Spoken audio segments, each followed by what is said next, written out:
waxaan dadweynaha sharafta leh ee reer berbera horta marka hore intaana bilaabin arrimaha khaaska waxaan ka codsanayaa mar qura haataan berbere ka urduufo markaa taladaas waxaan ka codsanayaa inay markaa bal cafiya saamaxna kala gaadho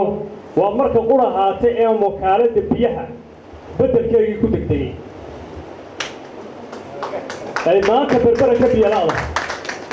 waxaan leeyahay dadweynaha reer berbera cafiya musaamaxaanu kala qaadno